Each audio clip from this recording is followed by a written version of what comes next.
Umar ibn Khattab radiallahu ta'ala anhu said, he said, Inni la ahmilu hamma al-ijaba. I do not concern myself with the burden of the answer to my dua. But he says, وَلَكِنِّي أَحْمِلُ هَمَّ دُعَاء. I just concern myself with the ability to make dua. So I don't concern myself with the answer to the dua. I just concern myself with the ability to make the dua, with the ability to make that supplication in the first place. Why?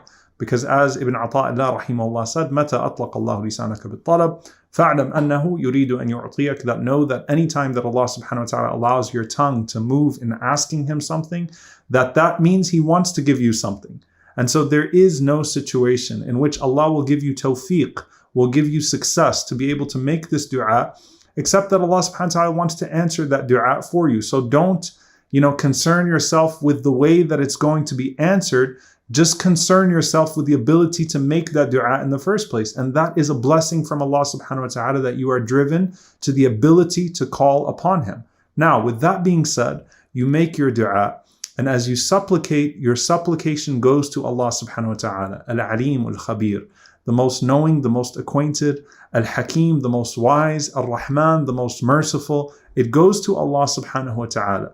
And you have entrusted that supplication now to Allah subhanahu wa ta'ala for Allah to answer you in a way that is best for you. And the Prophet sallallahu alaihi wasallam said that Allah subhanahu wa ta'ala would either answer that dua as you asked Him for it, or Allah subhanahu wa ta'ala will block an evil, an equivalent evil, a calamity as a result of that dua, or Allah subhanahu wa ta'ala will delay the answer to that dua to the hereafter, to the day of judgment. And of course, on that day when you are rewarded, it is unlike the reward of this world. And a person would wish that none of their du'as had the answer in this world when they see the answer in the hereafter, because that which was answered in this world perished along with this world, whereas that which Allah subhanahu wa ta'ala answers in regards to the hereafter or in the hereafter remains for all of eternity. So you make that dua and you entrust that dua to Allah subhanahu wa ta'ala, the one that you're calling upon, to answer it in a way that's best for you.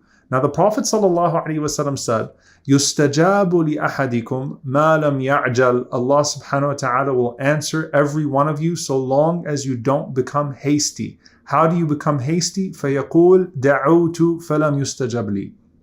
That a person would say, I called upon Allah subhanahu wa ta'ala and He did not answer me. So long as a person does not say, I called upon Allah and He did not answer me. And another narration, the Prophet ﷺ said, يَدْعُو بِإِثْمٍ أَوْ قَطِيعَةِ رَحِمٍ, that a person would call upon Allah subhanahu wa ta'ala for something sinful or with the severance of family ties. So the nature of what you're asking Allah for is forbidden. But in this regard, you've asked Allah subhanahu wa ta'ala, you have taken all of the precautions and fulfilled all of the prerequisites to approaching Allah with that dua. Do not say, دَعُوتُ فَلَمْ يُسْتَجَبْ لِي. I called upon Allah and He didn't answer me. He did not answer my dua. When you do that, no matter how the dua has transferred, it's left your heart, it's left your tongue, it has gone to Allah subhanahu wa ta'ala. And the Prophet sallallahu alaihi wasallam said, your Lord is too shy for you to raise your hands and for Allah subhanahu wa ta'ala to allow those hands to come back down completely empty and unfulfilled. Allah is too shy. Allah is too shy, subhanallah.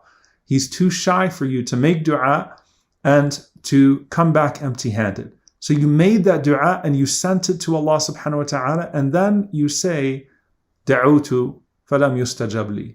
I called upon Allah and He did not answer me. At that point, no matter how the dua is operating, it becomes completely irrelevant and it becomes completely ineffective. It ruins the dua, it spoils the dua, because you lose the essential component of trust in Allah subhanahu wa ta'ala as you're making that dua. So the Prophet ﷺ said, do not be hasty and say, I called upon Allah and He didn't answer me.